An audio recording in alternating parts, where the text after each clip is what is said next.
সম্মানিত সুধী, আসসালামু আলাইকুম। ডিজিটাল বাংলা হেলথ টিপসের পক্ষ থেকে সবাইকে স্বাগতম। আজকে আমরা জানব কিভাবে মুখের কালো দাগ দূর করা যায় প্রাকৃতিকভাবে এই বিষয়ে। আমরা সাধারণত মুখে কোনো ব্রণ বা কালো দাগ হলে ময়শ্চারাইজিং ক্রিম বা ফার্মাসিউটিক্যালস ওষুধ ব্যবহার করে থাকি। এর রয়েছে কিছু পার্শ্ব প্রতিক্রিয়া, কিন্তু আমরা আজকে এমন একটি টিপস নিয়ে আলোচনা করব যে কোনো পার্শ্ব প্রতিক্রিয়া ছাড়াই প্রাকৃতিকভাবে কিভাবে মুখের কালো দাগ দূর করা যায়। বিভিন্ন কারণে সাধারণত মুখে কালো দাগ বা ব্রণ হয়ে থাকে। সাধারণত এটা বয়সন্ধিকালে, যেমন বয়স 14 থেকে 18-20 পর্যন্ত মুখে কালো দাগ অথবা ব্রণ হয়ে থাকে। এই মুখের কালো দাগ বা ব্রণ কিভাবে তাড়ানো যায় এই বিষয়ে আজকে জানব।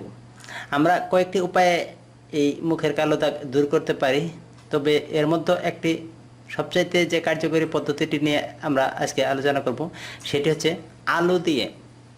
আলু একটি অতি পরিচিত সবজি। এটি বাংলাদেশের সকলে কম বেশি চেনে এবং সকলের কাছে প্রিয়ও বটে। এই আলু কিভাবে ব্যবহার করবেন? প্রতিদিন রাতে ঘুমানো যাওয়ার আগে প্রথমে আলু ভালো করে কুচি কুচি কেটে নিয়ে রস করে নিন। রসগুলি একটি বাটিতে রাখুন।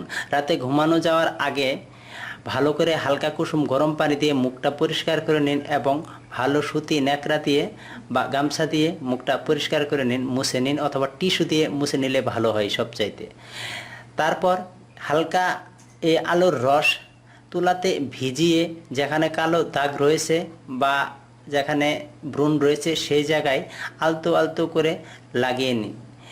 20 থেকে 30 মিনিট পর এই মুখ আবারও ঠান্ডা পানি দিয়ে ধুয়ে ফেলুন। এভাবে 15 থেকে 1 মাস ব্যবহার করলে আপনার মুখের কালো দাগ এবং ব্রণ উভয়ই চলে যাবে।